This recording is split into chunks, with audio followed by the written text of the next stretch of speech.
I'm Russ Jones. Welcome back to Smoky Ribs. On my last video, I mentioned that I would be doing a mac and cheese as part of this barbecue side series that I'm doing. I got to thinking about it. I'm like, you know what? I've already done a mac and cheese. I did a smoked brisket mac and cheese. If you'd like to check that video out, please click on the card above. Fantastic mac and cheese. I'm still going to be doing a mac and cheese, but I'm doing something a little different, something a little bit more of a German type flair to it, German style, but not all the way. It's going to be a beer mac and cheese. It's going to be good. You might be wondering, what am I cooking to go with this mac and cheese? Well, this mac and cheese doesn't necessarily pair up that great with barbecue. I mean, it could, but what I'm thinking about doing is something I seen the other day on the Travel Channel when they were touring Route 66 and hitting all the good places to eat. It's the Oklahoma onion burger. I'm gonna put my spin on that and show you how I'm gonna do that, pretty much the way I seen it on the TV show.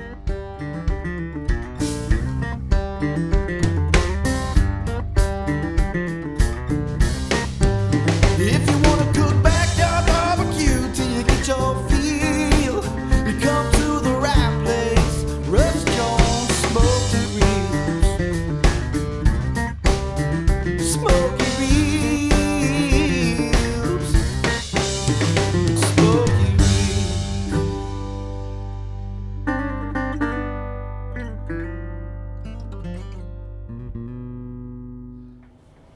First step in making this beer mac and cheese is going in with 3/4 of a stick of butter.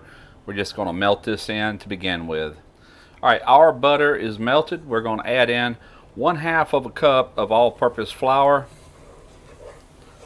You don't want to brown this. You just want to kind of cook off that flour taste. So we're going to let this go roughly 4 to 5 minutes. Alright, so I've been going roughly 4 minutes. It's starting to try to color on me, and that's what I don't want. This is supposed to be kind of a blonde color. So we're going to go ahead and add in around about a cup of this half and half.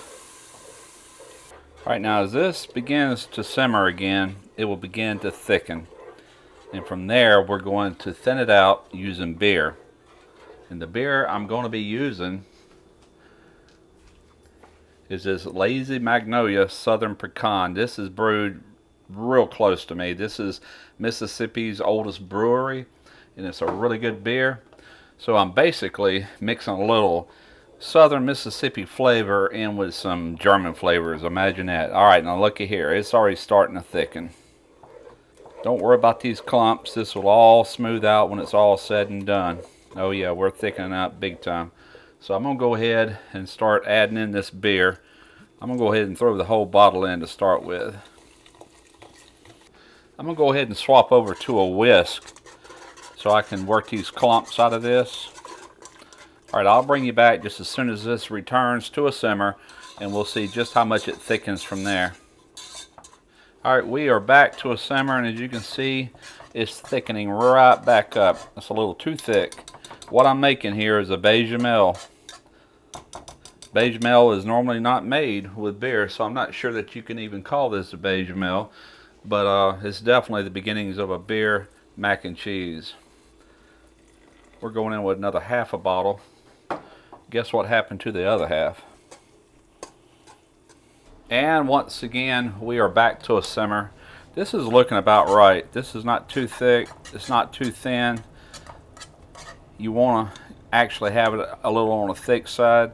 Now what I got going in now is I've got a couple of teaspoons of German spicy mustard going in. Let's go ahead and make that 3. This is what I'm using here. Cannot find this locally. I'll have to order it online. Going in with probably around a 1/2 teaspoon of paprika. About a 1/2 teaspoon of cayenne pepper. Just for a little kick. Not much at all. Give all this a good mix. Now you want to add in around a tablespoon of Worcestershire sauce. Just splash it around some.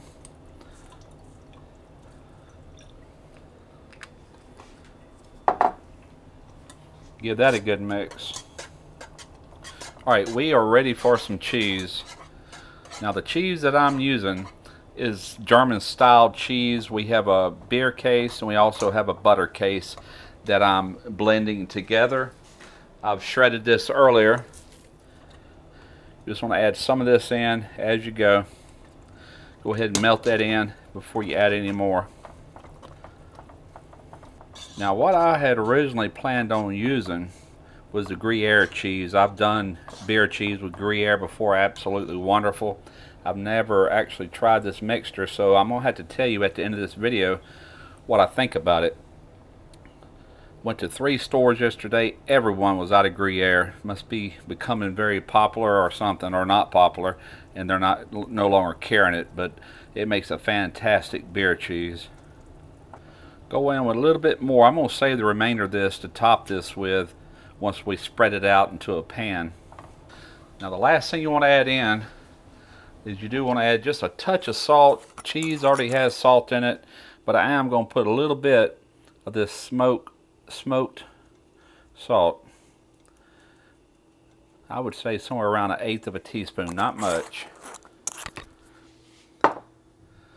Also a little cracked black pepper. Before starting the cheese sauce, I took some macaroni, elbow macaroni, and I cooked it al dente, which is roughly 6 minutes under hard boil. It's not completely tender, still has some cooking to do. And that's what you want when you make this, because we're going to take it out to the grill, and it's going to finish cooking from there. So carefully, we're going to go ahead and pour our cheese sauce, or some of this cheese sauce, on top. We're going to mix that in and see how we look. And I can see already we need more. So in with more. What you're basically looking for is to coat all macaroni. You don't want to not have enough of the cheese sauce. Too much is not too much, if you know what I'm saying. This is actually looking pretty good, but I've got one more ingredient, or another ingredient, to add to this. Now this is some beer bratwurst that I grilled earlier on my grill, spritzing it with beer as I was cooking it. And we're going to add that in.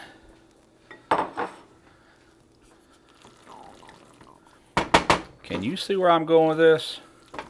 Is this going to be killer or what? Alright, looks like we need some more sauce. And it looks like I made just enough. Alright, now I'm going to take the 2 blends of the German style cheese, the beer case and the butter case, and we're just going to put a little bit of that across the top. And we're going to spread on some panko breadcrumbs for a little added texture, for a little crunch there. Alright, I'm going to cover this in foil. I'll see you at the grill. Going to put the mac and cheese right here on my Weber grill. We're going to let this go. Now, by the way, I've got indirect cooking here. This is banked off to one side, no coals directly under it. I'm going to let this go roughly 30 minutes. Then I'm going to uncover it. I will probably spin this around after the 15-minute mark. We're going to put our lid on. All right, we've been going around 30 minutes, and I did turn this once after 15 minutes. Let's go ahead and remove this aluminum foil carefully. Be careful of steam anytime you do this, because it will burn. What I want to do is reposition this towards the back of the grill. We're going to leave this uncovered now. We're going to go about another 20 minutes to kind of brown the top of this. Those breadcrumbs, we're going to put just a little toast on those. First thing we're going to do, we're going to take about 5 ounces of ground beef. We're going to smash this out. We're going to add a little salt and pepper on this side.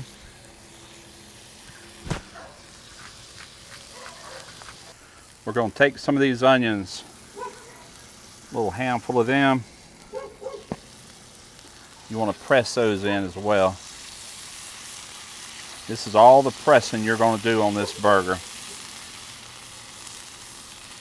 Go ahead and get us another one started.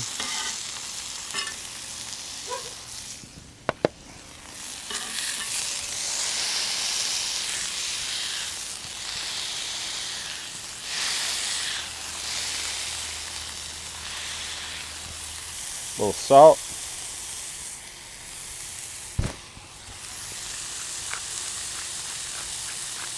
A little black pepper.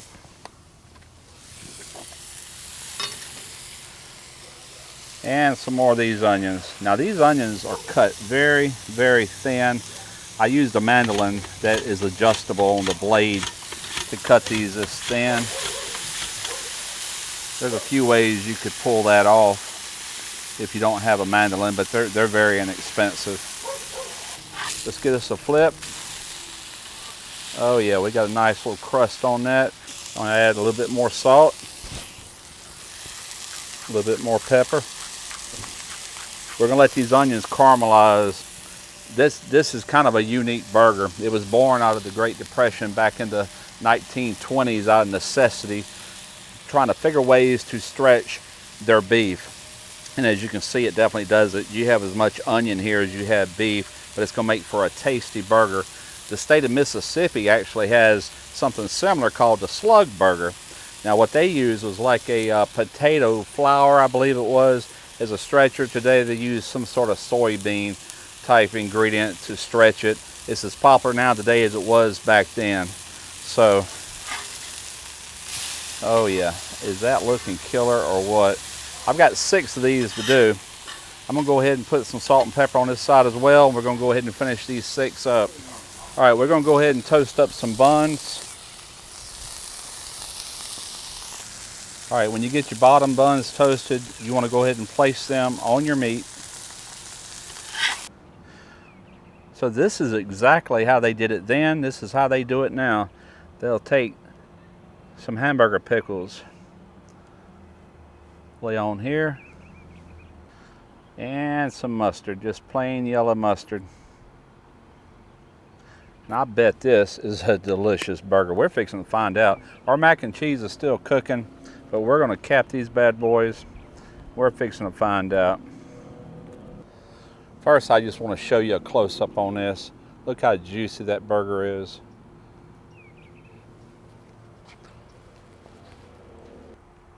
Oh, outstanding burger. That is one tasty burger. I've got 4 more to do. Now, back in them days, I don't think they used cheese because that was a luxury back in those days during the Great Depression, but I am going to be making some of these, melting some cheese on them for a few of the family members here. But I wanted to show you how to make that. It's going to pair well with this mac and cheese. And like I said, we got more to do. So I'll bring you back when the mac and cheese is ready. Man, does that look good or what? Let's cut into this and give this a try.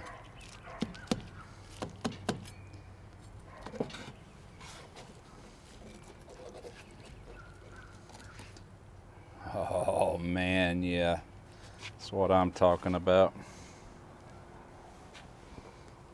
All right, our mac and cheese is ready. As you're seeing, I've already tasted this onion burger. I've got another, man. These things are addictive. Let's try this mac and cheese out. This is not going to be your regular mac and cheese, I assure you that. You got the crispy panko, man, come on. Bratwurst. That is creamy deliciousness. The bratwurst, the cheeses, the German style cheeses, all them flavors are working very well with this pasta. Hope you give this one a try. Man, these things are fantastic. We're gonna go for one more bite. Got to. Sometimes simple is so much better. We're talking about hamburger meat, lots of onions, mustard, pickle, and hamburger buns. Man, it works really good. Hope you enjoyed this video. Hope you give this mac and cheese a try. Hope you try these onion burgers. This isn't nothing new. I just happened to stumble across it, like I said, on the travel channel about a week ago. I'm like, I'm gonna make those. So I hope you enjoyed it. Until next time, smoke your ribs.